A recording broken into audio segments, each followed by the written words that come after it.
परमेश्वर का जन जो है वो सिद्ध बने, ऐसा लिखा खुदा कलाम में, परमेश्वर का जन सिद्ध बने। परमेश्वर कलाम में लिखा है कि जो अभी की बातें, जो प्रभु यीशु मसीह की बातें हैं वो रियल हैं। पुराना जो अहदनामा था वो एक छाया है। छाया मतलब परछावा, शैडो है। और बहुत सारी बातें लिखी है परमेश्वर के कलाम में जो हमारे सीखने के लिए हैं, जो पास्ट में हो चुकी हैं लेकिन हमें अब वो चेतावनी देती हैं। आज का वचन जो है एक्चुअली चेतावनी का वचन है।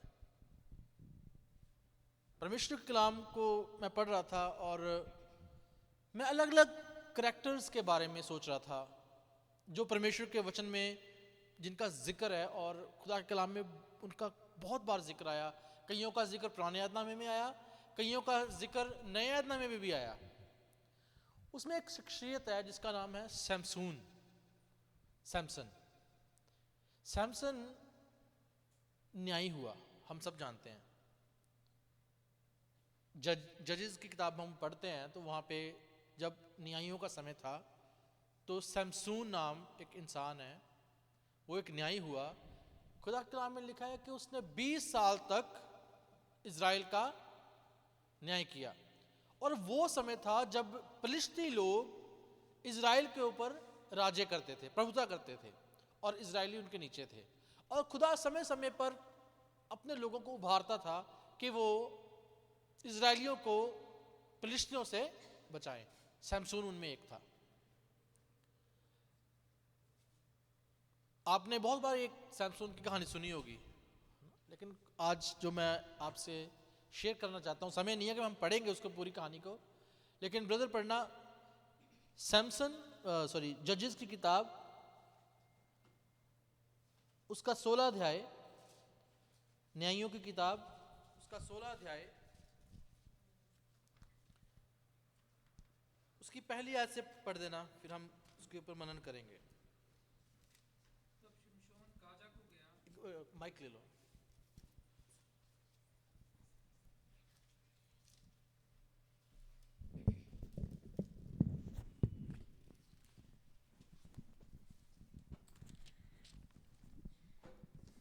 सॉरी 13 चैप्टर पढ़ देना, 13।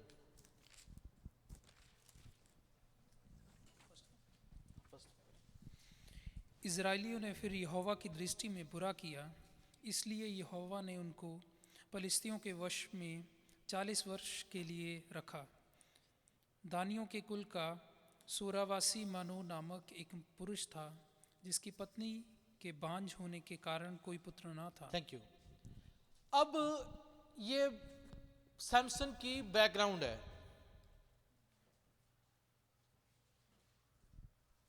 सैमसन की मां के बारे में लिखा है कि वो बांझ थी, और खुदा का एक दूत सैमसन की मां के पास आके कहता है, क्योंकि तू बांझ है इसलिए तेरे पुत्र नहीं हो सकता, लेकिन अब तेरे एक पुत्र होगा। और खुदा का दूत का मसा, मतलब उसके वर्ड्स जो हैं वो काम करते हैं, और खुदा उनको सैमसन देता है, बेटा देता है।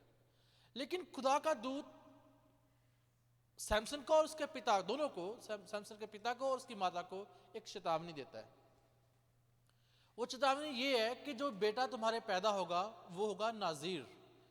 नाजीर वर्ड जो है वो बार बार बाइबल में आया है, और मैं इसके ऊपर मनन कर रहा था नाजीर कौन है। प्रभु यीशु मसीह को भी नाजीर बोलते हैं,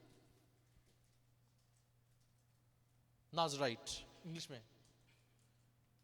नाजीर के लिए खुदा के कलाम में ये लिखा है, जो यहाँ पे 3 क्वालिटीज लिखी हैं जो उसमें होनी चाहिए। पहली, उसके सिर के ऊपर कोई उसरा, कैंची, मतलब कोई छुरा नहीं फिरना चाहिए, मतलब बाल नहीं कटवाने उसने। दूसरी, वो कोई अशुद्ध वस्तु नहीं खाएगा, कोई भी अनक्लीन वस्तु वो नहीं खाएगा पूरी जिंदगी में। तीसरी,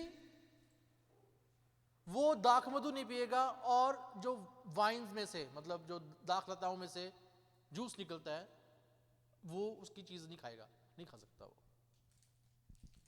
3 क्वालिटीज यहां पे लिखी हैं।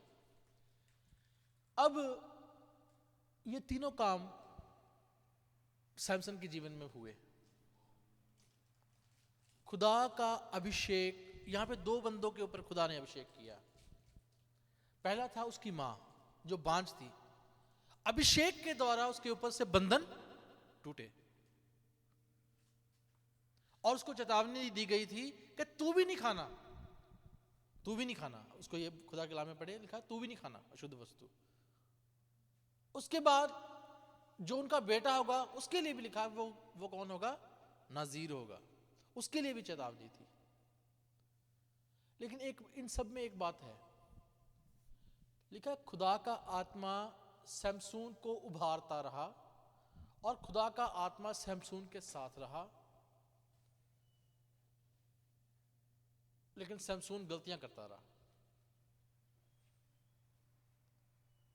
मेरी बात समझे? मैंने एक खुदा के बड़े सेवक को सुना, उनका नाम है पास्टर बेनी हिन। वो कहते जब मेरा जीवन ठीक नहीं था, आपने सब जानते हैं कि बेनी हिन ऐसे करते थे तो लोग गिर जाते थे, लोग चंगे हो जाते थे ना। वो प्रचार कर रहे थे कि जब मेरा जीवन ठीक नहीं था तब भी खुदा मेरे द्वारा काम करता था। मेरी पत्नी के साथ रिलेशन टूट गया, टूटने पर था, टूट गया, ऑलमोस्ट खत्म भी हो गया, क्लेम भी कर दिया उसने, और मैं बिल्कुल खुदा के साथ मेरा रिलेशन ठीक नहीं था, तब भी खुदा का मसा मेरे द्वारा लोगों में काम करता था, लोग चंगे हो रहे थे। और मैं सोच रहा था कि खुदा मेरे से बड़ा खुश है, लेकिन मेरे को बाद में पता लगा खुदा मेरे से खुश नहीं था। अब ये बड़ी अनोखी बात है, जो मसा खुदा ने आपको दे दिया, खुदा जो अभिषेक खुदा ने आपको दे, अभिषेक नहीं कह सकता, जो गिफ्ट खुदा ने आपको दे दिया, खुदा वो वापस नहीं लेता, लेकिन आपका करैक्टर उस मसा को गवा देता है।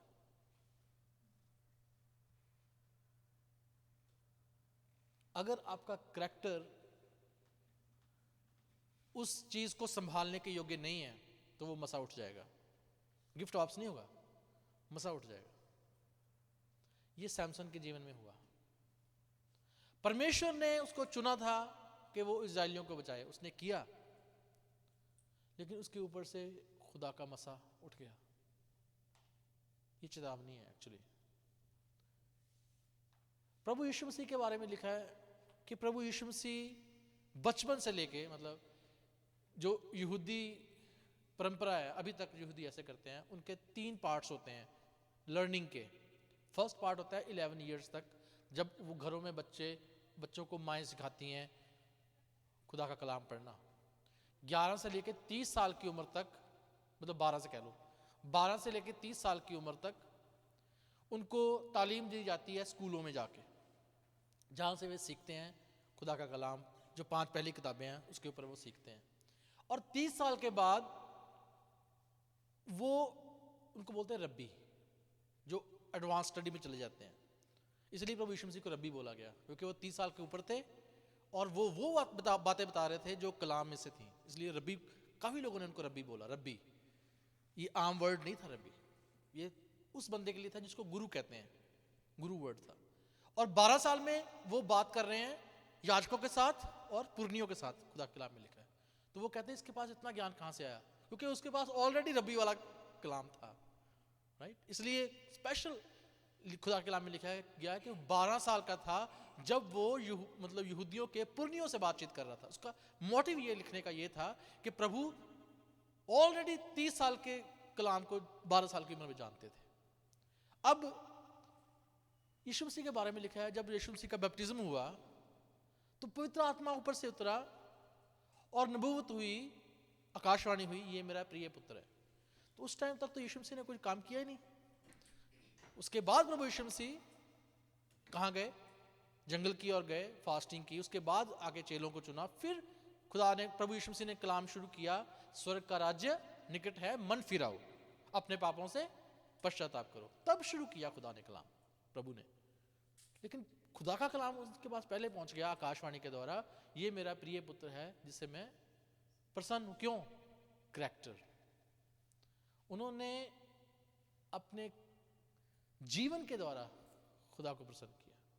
काम नहीं शुरू किए थे अभी, जीवन, करैक्टर वैसे बन गया, इसलिए परमेश्वर खुश था उससे। हमें अपने करैक्टर के ऊपर बहुत ज्यादा ध्यान देने की जरूरत है।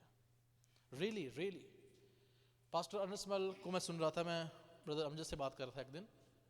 पास्टर अनसमल कह रहे थे, मैं सुन रहा था उनको, कि आपका करैक्टर जो है वो आपके अभिषेक को संभाल के रखता है।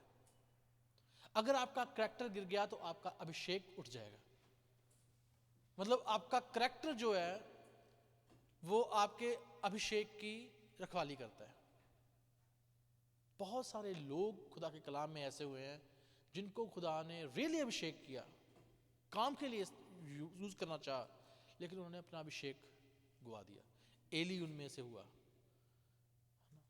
खुदा के कलाम में लिखा है, अलीशा ने अपने सेवक गेहजी को चुना अपना अगला पीढ़ी देने के लिए, लेकिन गेहजी का करैक्टर ठीक नहीं, लालची था, वो अभिषेक उठ गया।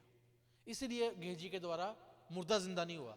एलीशा ने बोला जाके अपनी स्टिक लगा दे मेरी और मुर्दा जिंदा हो जाएगा, नहीं हुआ। क्यों? करैक्टर, वो अभिषेक को मेंटेन नहीं कर पाया। हमें जरूरत है अपने करैक्टर को मेंटेन करने के लिए। दाऊद के बारे में मैं अक्सर सोचता हूँ। दाऊद ने एक ज़बूर लिखा, साम्स 51। साम्स 51 दाऊद ने तब लिखा जब उसने 2 बड़े पाप किए। वो कौन से पाप किए? उसने किसी की पत्नी के साथ व्यभिचार किया और उसने दूसरा पाप किया, उसके पति को मरवा दिया। और दाऊद जब 51 लिख रहा है तो उसमें लिखता है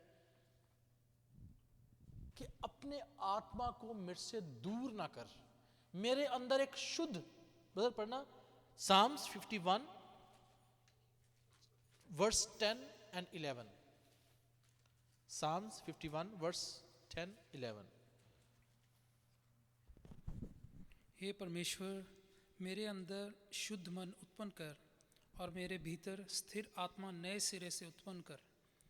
मुझे अपने सामने से निकाल ना दे और अपने पवित्र आत्मा को मुझसे अलग ना कर। कितनी बातें लिखी हैं, 4-5 बातें लिखी हैं।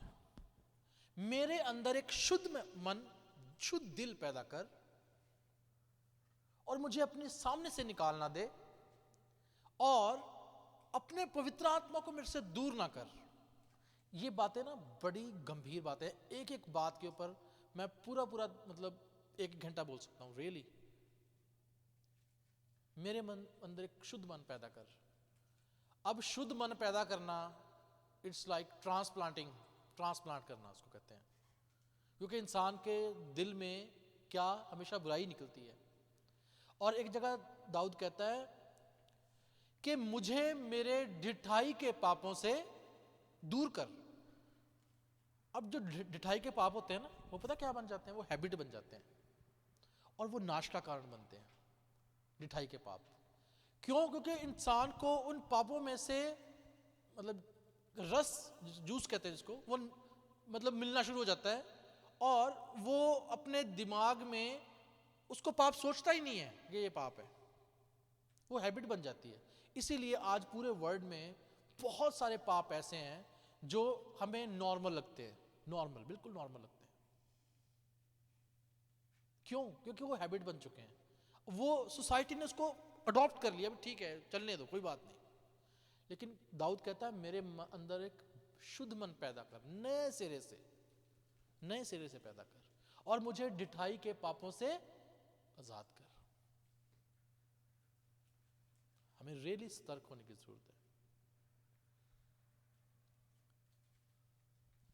मैंने मतलब दाऊद के जीवन में मैंने बहुत बार मैं पढ़ने की कोशिश करता हूँ। मैं साम्स जब पढ़ता हूँ तो मैं सोचता हूँ कि दाऊद की सोच कैसी होगी। तो मेरे को एक चीज़ समझ लगती है, दाऊद एक चीज़ से बहुत डरता था, वो था कि खुदा का आत्मा उससे दूर ना हो जाए। कारण? क्योंकि उसने शाऊल को देखा था कि जब खुदा का आत्मा उठ जाता है तो दुष्ट आत्मा उस जगह पे आके काम करना शुरू कर देती हैं। दाऊद वही था जो शाऊल के सामने वीणा बजाता था और शाऊल के ऊपर से वो दुष्ट आत्मा भाग जाता था। दाऊद ने वो हालत देखी थी शाऊल की, इसलिए दाऊद कहता है मेरे अंदर शुद्ध मन पैदा कर और अपनी पवित्र आत्मा को मेरे से दूर ना कर। अगर हम परमेश्वर के कामों को अपने जीवन में देखना चाहते हैं, रियली देखना चाहते हैं, अपने कैरेक्टर को ठीक करें। मैं ये नहीं कहता कि मतलब हम बहुत बुरे हैं, ऐसा नहीं है, बुरे नहीं है, लेकिन हम में कुछ ऐसी बातें आ जाती हैं जीवन में जो हमें फील नहीं होती, और फिर वो समय होता है जब पवित्र आत्मा हमें रिवील करवाता है वो बातें। मैं इसको आपको एग्जांपल देता हूं इसकी। प्रभु यीशु मसीह के पास कुछ लोग आए एक औरत को लेके जो गुनाह करते हुए पकड़ी गई थी, और वो उस पे पत्थर मारने वाले थे। और प्रभु यीशु मसीह को पूछते हैं कि मूसा की व्यवस्था में यह लिखा है कि ऐसी स्त्री को पत्थरवाह करके मार दिया जाए, तू इसके बारे में क्या कहता है? प्रभु यीशु मसीह क्या बोलते हैं? कुछ भी नहीं बोलते, कुछ नहीं बोलते। लिखा है वो उंगली से जमीन के ऊपर लिखने लगा। लिखा है वो उससे पूछते रहे, बार बार पूछते रहे कि तू क्या कहता है। फिर यीशु मसीह उठ के खड़े होते हैं और बोलते हैं तुम में जिसने कभी पाप नहीं किया वो इसके ऊपर पत्थर मारे। और लिखा है वो फिर लिखने शुरू कर दिया। वो समय था जब पवित्र आत्मा हर एक के जीवन में उसको उसका गुनाह याद करवा रहा था, इसलिए सारे छोड़ के भागे पत्थर। वो समय था। कई लोगों ने अलग अलग तरीके से उसको बोला है कि यीशु मसीह नीचे कलाम लिख रहे थे कि ये तोरा तो मैंने दिया था, ये सब कुछ। वो ठीक बात, मुझे नहीं पता क्या लिख रहे थे, लेकिन मेरे को इतना पता है कि यीशु मसीह लिखा है खुदा कलाम में, वो चुप रहा, वो नहीं बोला। उसके बाद जब बोला फिर चुप हो गया। क्यों? क्योंकि होली स्पिरिट वहां पे काम कर रहा था, लोगों के मनों को वो कायल कर रहा था, और लोग सोच रहे थे हाँ मैंने भी ये गुनाह किया, मैंने भी गुनाह किया। जब तक पवित्र आत्मा आपको कायल ना करे आप अपना गुनाह भी नहीं मान सकते। इसलिए दाऊद कहता है अपने आत्मा को मुझसे दूर ना कर। क्यों? क्योंकि जब आत्मा हमें सिखाएगा तब हम जान पाएंगे कि हम कहां पे गलत है, कहां पे ठीक है। ये हमारी हर रोज की प्रार्थना होनी चाहिए, हर रोज की प्रार्थना। अय्यूब नबी अपने बच्चों के लिए, जब वो लिखा है खुदा के कलाम में, जब वो भोज करते थे, इकट्ठे करते थे और एक दूसरे को घर में बुलाते थे, तो अय्यूब नबी सबको इकट्ठे करके अपने घर में बुलाता था और उनके लिए नाम लेके उनके लिए परमेश्वर के सामने बलि देता था परमेश्वर के सामने। और कहता था कहीं इन्होंने गुनाह करके खुदा को गुस्सा ना दिला दिया। हर बार लिखा है अपनी रीत के अनुसार हर बार करता था। हमें भी ऐसा करने की जरूरत है। मैं खुदा के खादम को, काफी पुरानी बात है, मैं सुना, वो कहते हैं हमें जब हम घर से बाहर जाते हैं हर दिन हाथ मुंह तो धोने की जरूरत पड़ती है ना। ऐसा तो नहीं है अभी हम एक बार धुल गए तो हमें हाथ मुंह भी धोना नहीं। अब ऐसा ही हमारा जीवन है, क्योंकि दुनिया और दुनिया की गंदगी हमारे हाथों पैरों को गंदा कर देती है। ये बात प्रभु यीशु मसीह ने भी पतरस को बोली कि जो नहा चुका उसको हाथ और पैर धोने के सिवाय और कुछ धोने की जरूरत नहीं। पतरस कहता प्रभु मेरे को पूरा नहला दे। कहता नहीं। उसका मतलब क्या है? दुनिया की गंदगी में से हम गंदे होते हैं, इसलिए हमें अपने गुनाहों का पश्चाताप परमेश्वर के सामने करना है, ताकि हमारा करैक्टर उस हैबिट को, जो गंदगी की हैबिट्स हैं, अपने अंदर ना ले ले, परमेश्वर के सामने सीधे बने रहें। और खुदा के कलाम में लिखा है जो अपने चरित्र को पवित्र रखता है उसको मैं परमेश्वर का किया हुआ उद्धार दिखाऊंगा। ये खुदा के कलाम में लिखा है। जो अपने चरित्र को उत्तम रखता है, पवित्र रखता है, उत्तम वर्ड है, उसको मैं परमेश्वर का किया हुआ उद्धार दिखाऊंगा। ये चेतावनी है हमारे लिए। हम बहुत बार, मतलब मैं आपको बताता हूं, कोई इंसान परफेक्ट नहीं है एक्सेप्ट क्राइस्ट, है ना। दुनिया में कोई इंसान नहीं हुआ जो परफेक्ट हो खुदा के, प्रभु यीशु मसीह के सिवा। सिर्फ परमेश्वर है जो पवित्र है, पवित्र था, पवित्र रहेगा। प्रभु यीशु मसीह है जो पवित्र था, पवित्र है और पवित्र ही रहेगा, ठीक है ना। लेकिन हमें पवित्र बनने के लिए बोला गया है। क्या बोला गया?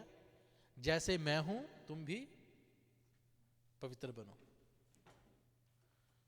बनने के लिए बोला गया है, इसलिए हमें जरूरत है कि हम अपने आप को पवित्र रखें। और अगर हम अपने आप को पवित्र रखेंगे तो परमेश्वर हमसे आनंदित होगा। मैं प्रोवर्ब्स पढ़ रहा था, उसमें लिखा है 6 बातें हैं जिनसे यहोवा घृणा करता है, वरन 7 हैं। लेकिन मैं सोच रहा था ये ठीक बातें लिखी हैं, लेकिन एक बात से यहोवा घृणा करता है, वो है पाप। मतलब वहां पे लिखा है घमंड से चढ़ी हुई आंखें, झूठ बोलने वाली जीभ, निर्दोष का लहू बहाने वाले हाथ, अनर्थ कल्पना करने वाला गढ़ने वाला मन, है ना, बुराई को वेग दौड़ने वाले पैर, और बहुत सारी बातें लिखी हैं। लेकिन एक बात है जिससे यहोवा रियली घृणा करता है, वो है पाप। पाप से खुदा घृणा करता है, पाप के डंक से खुदा घृणा करता है। खुदा के कलाम में लिखा है, मैं कल खुदा के सेवक से बात कर रहा था, वो कहते हैं, मेरे को बोला उन्होंने कि लाजर की कब्र के ऊपर प्रभु यीशु मसीह रोए। अलग अलग लोग अलग अलग तरह से सोचते हैं, अभी क्यों रोए। वहां पे यहूदी जो खड़े थे वो कह रहे थे कितना इससे प्यार करता था इसलिए वो रोया। लेकिन मैं बताऊं क्यों रोया? मौत, पाप का डंक, इसलिए रोया। पाप का डंक मौत है, पाप करके मौत आई है, जिसने जीवन को खत्म किया, इसलिए प्रभु दुखी होता है, इसलिए प्रभु दुखी होता है। हम अपने जीवन से पाप को अलग करें, परमेश्वर हमसे खुश हो जाएगा।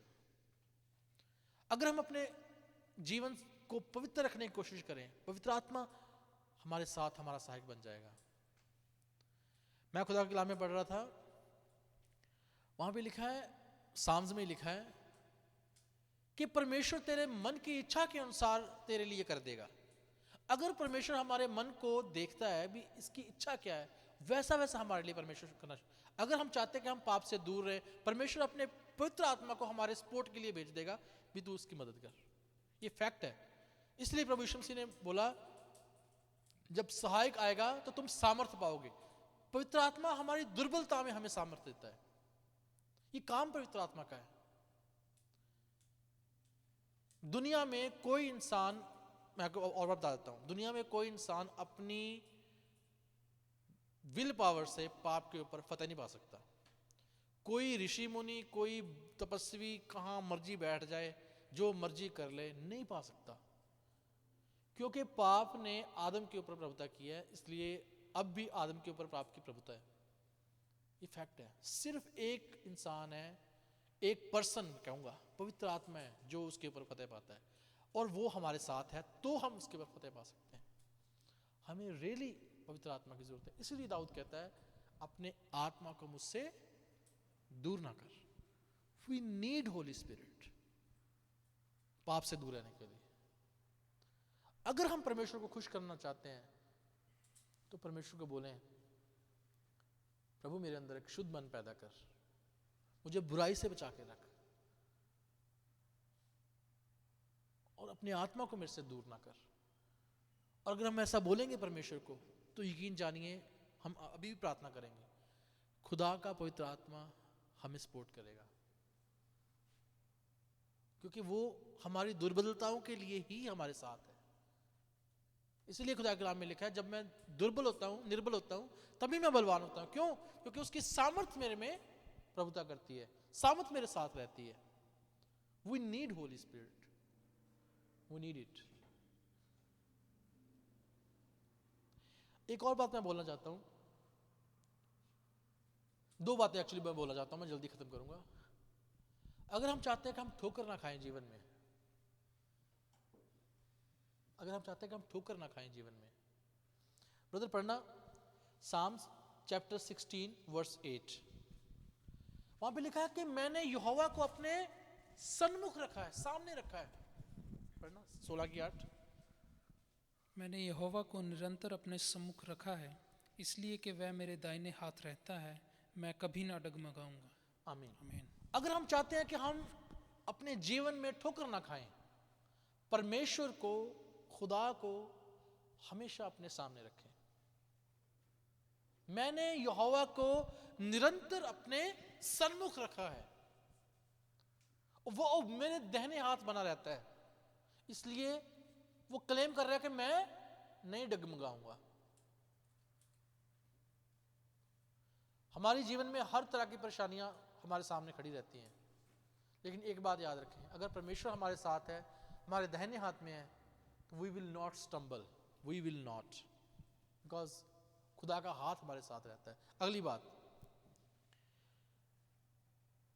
साम्स 25:14, अगर हम परमेश्वर की इच्छा को अपने जीवन में जानना चाहते हैं कि उसकी हमारे जीवन में इच्छा क्या है, ब्रदर पढ़ना 25:14। यहोवा के भेद को वही जानते हैं जो उससे डरते हैं, और वह अपनी वाचा उन पर प्रकट करेगा। मेरी आंखें सदैव यहोवा पर टकटकी लगाए रहती हैं, क्योंकि वही मेरे पाँव के जाल में से छुड़ाएगा। आमीन। आमीन। यहोवा के भेद को वही जानते हैं जो उससे डरते हैं। अब डरने का मतलब ये नहीं है कि हम डर के मारे मतलब पाप ना करें, ऐसा नहीं है। ये वर्ड ना, एक्चुअली डर जो वर्ड है, ये ऑनर को दर्शाता है, ऑनर। यहोवा का ऑनर, डर जो है ना, वो एक्चुअली मुझे पता नहीं कैसे ट्रांसलेशन हुई है, लेकिन मैं ऐसा सोचता हूँ कि जो डर वर्ड है ना, वो जब हमारे मन में कोई डर वर्ड आता है तो हम भयभीत होने वाली बात करते हैं, अभी डर गया बंदा ना, डर गया, ऐसा नहीं है। डर का मतलब है कि हम परमेश्वर के सामने सीधे बने रहें और उसको ऑनर करें, ये है परमेश्वर का डर। दोबारा पढ़ना ब्रदर, यहोवा के भेद को वही जानते हैं जो उससे डरते हैं, और वह अपनी वाचा उन पर प्रकट करेगा। हाँ, अगर हम परमेश्वर के दिल की बात को जानना चाहते हैं, मैं अक्सर सोचता हूँ कि बहुत सारे खुदा के सेवक हुए जिन्होंने बड़े भेद की बातें खुदा के कलाम में लिखी हैं, और आज भी बहुत सारे खुदा के सेवक हैं जो बहुत ज़्यादा भेद की बातें, मतलब जिसको प्रकाश की बातें हैं ना, बोलते हैं। वो जब मैं सुनता हूँ उनको तो मुझे समझ आती है कि वो एक्चुअली खुदा के कलाम के साथ उस बात को मतलब कॉम्प्रोमाइज़ नहीं कर सकते, उसको कनेक्ट कर रहे हैं। और कई खुदा के सेवक हैं जो जब बोलते हैं तो मैं किसी की निखेधी नहीं करता, लेकिन समझ आती है कि वो खुदा के वचन के साथ कॉन्ट्राडिक्ट कर रहे हैं, मतलब उल्टा बोल रहे हैं खुदा के वचन के साथ। फिर मेरे को समझ आती है कि खुदा ने इनके ऊपर अपना भेद क्यों नहीं प्रकट किया, इनको बताया क्यों नहीं जो गलत शिक्षा दे रहे हैं। उसका कारण ये है,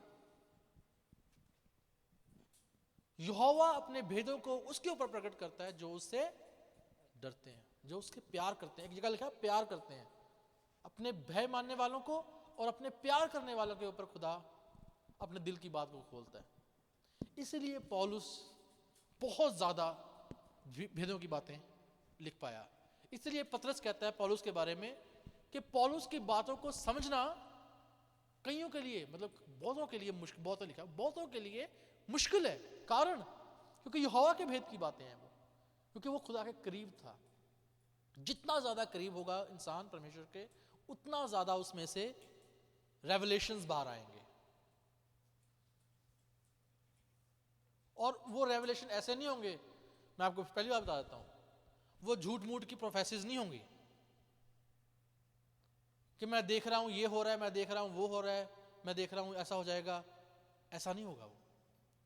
वो बातें खुदा के कलाम के ऊपर बोली जाएंगी और खुदा का कलाम ही आपके जीवन में काम करेगा, उसको बोलने की भी जरूरत नहीं पड़ेगी भी ऐसा हो जाएगा, वो अपने आप हो जाएंगे। इसलिए अपने करैक्टर को परमेश्वर के सामने सीधा रखें, परमेश्वर से प्यार करें, परमेश्वर से डरें, परमेश्वर का ऑनर करें।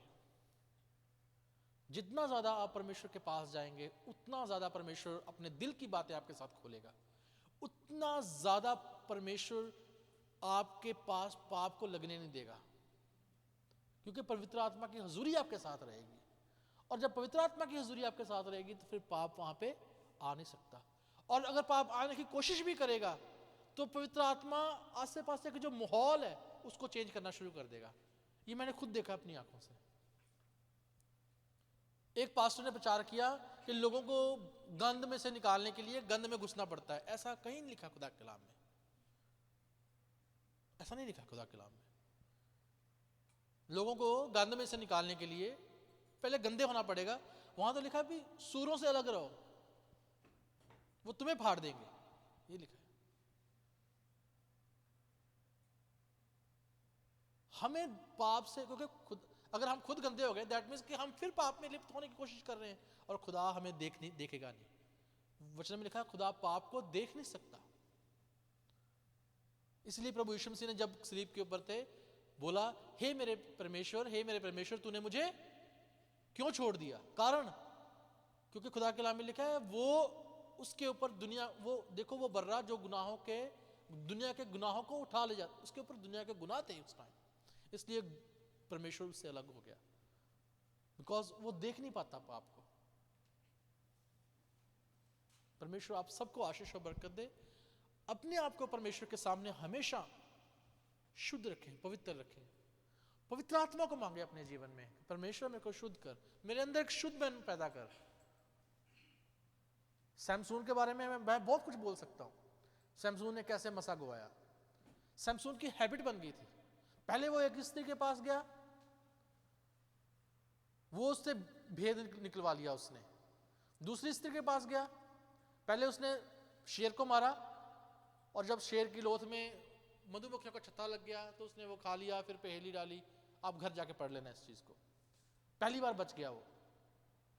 दूसरी बार फिर वो किसी स्त्री के पास गया, फिर बच गया।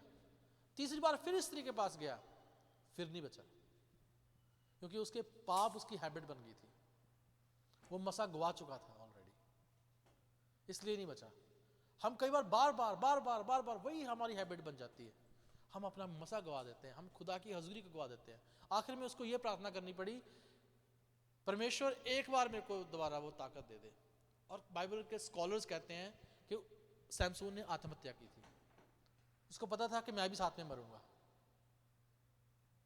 उसने आत्महत्या की थी।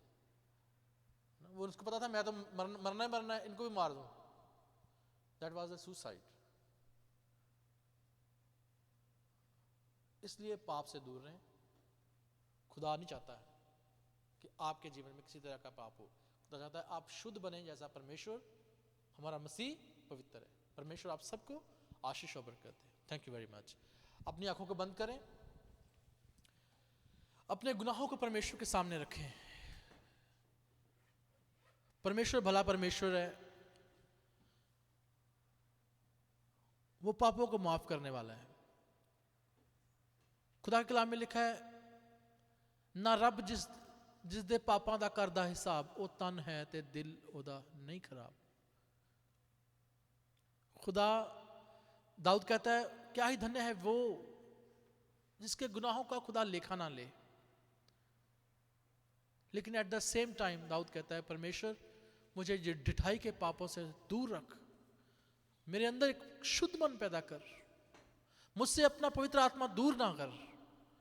पिता परमेश्वर, हम आपसे प्रार्थना करते हैं प्रभु जी, आप हमारे लिए आए खुदा बाप, आपने अपना जीवन प्रभु हमारे लिए दिया, सिर्फ और सिर्फ हमारे उद्धार के लिए, ताकि हम उस पाप के डंक से बच जाएं। इसलिए प्रभु आपके कलाम में लिखा है, हे मौत तेरा डंक कहां रहा, तेरी जय कहां रही। प्रभु आप पाप से घृणा करते हैं, आप मौत से घृणा करते हैं पिता परमेश्वर। और होने दे प्रभु कि हम पवित्रता के साथ, ईमानदारी के साथ, वफादारी के साथ, नम्रता के साथ, विश्वास योग्यता के साथ, पवित्र आत्मा की अगुवाई में प्रभु आपके साथ साथ चलते रहें। और प्रभु जी हम आपको पसंद आने वाले हो सकें पिता परमेश्वर। हमारे शरीरों में से हर तरह की बुराई, हर तरह का पाप को दूर कर पिता परमेश्वर, क्योंकि आप उसको पसंद नहीं करते। हम पे रहम करें पिता परमेश्वर, हमारी अगुवाई करें, अपने पवित्र आत्मा के द्वारा प्रभु हमें शुद्ध करें, अपने लहू के द्वारा प्रभु हमारा अभिषेक करें, हमें शुद्ध करें पिता परमेश्वर। और प्रभु हमें अपने साथ साथ चलाएं पिता परमेश्वर। धन्यवाद प्रभु आज के वचन के लिए। खुदा बाप सारी महिमा आदर जलाल केवल और केवल प्रभु आपके नाम को देते हैं। जितने भाई बहन प्रभु यहाँ पे आए हैं सबको नाम बनाम आशीष और बरकत दे पिता परमेश्वर। सबकी जरूरतें प्रभु आपके सामने खुली हैं, आसमान से प्रभु आशीष दें खुदा बाप। धन्यवाद हो पिता परमेश्वर। आपका वचन कहता है मैंने धर्मी को कभी त्यागा हुआ नहीं देखा और उसके बच्चों को कभी टुकड़े मांगते नहीं देखा खुदा बाप। हम जानते हैं पिता परमेश्वर जो आपसे डरते हैं आपकी आशीष उनके घरों के ऊपर उनके बच्चों के ऊपर बनी रहती है खुदा बाप जी। और वो आशीष प्रभु हम सब के लिए खुदा बाप यहाँ पे मांगते हैं। हर एक के जीवन में प्रभु आपका हाथ चाहता हूँ खुदा बाप जी, आपकी सामर्थ हर एक के जीवन में कार्य करे लॉर्ड। शुक्र करते हैं प्रभु आपका। मैं भाई अमजद को उसी के पूरे परिवार को प्रभु, भाई मनिंदर को पूरे परिवार को प्रभु जी आपके लहू में ढांपता हूँ प्रभु खुदा बाप जी। इनके जो फ्यूचर के प्लान है लॉर्ड यू नो प्रभु आप अपना फेवर अपने बच्चों के ऊपर रखें खुदा बाप जी। आपकी दया प्रभु आपके बच्चों के ऊपर हमेशा बनी रहे खुदा बाप। आपकी सामर्थ प्रभु इनके ऊपर ठहरी रहे, आपका अभिषेक प्रभु इनके ऊपर ठहरा रहे खुदा बाप जी। आपका हाथ प्रभु इनके साथ साथ चले, जैसे प्रभु हमने अभी पढ़ा है खुदा बाप जी कि मैंने यहोवा को अपने दाहिने हाथ रखा है, सन्मुख रखा है और मैं कभी ना डगमगाऊंगा। वो जीवन प्रभु वो वचन के जीवन में प्रभु जी पूरा हो खुदा बाप। अपने बच्चों के साथ बने रहे प्रभु जी, सारी जरूरतों को यीशु के नाम में प्रभु पूरा करें। मैं भाई पवन को उनके पूरे परिवार को आपके लहू में ढांपता हूं पिता परमेश्वर। उनके पूरे बच्चों को प्रभु आपके लहू में ढांपता हूं। आपकी आशीष प्रभु इन पूरे परिवार के ऊपर प्रभु जी हमेशा हमेशा बनी रहे खुदा बाप। आप इनके साथ साथ चलते रहे प्रभु जी। अपने अभिषेक को प्रभु इनके ऊपर रखें खुदा बाप जी। धन्यवाद प्रभु। मैं अपने परिवार को प्रभु पूरी मंडली को प्रभु जी आपके लहू में ढांपता हूं प्रभु जी। सारी आदर महिमा जलाल बुजुर्गी केवल और केवल और केवल प्रभु आपके नाम को देते हैं। ये प्रार्थना प्रभु यीशु मसीह का नाम लेके मांगते हैं, आमीन।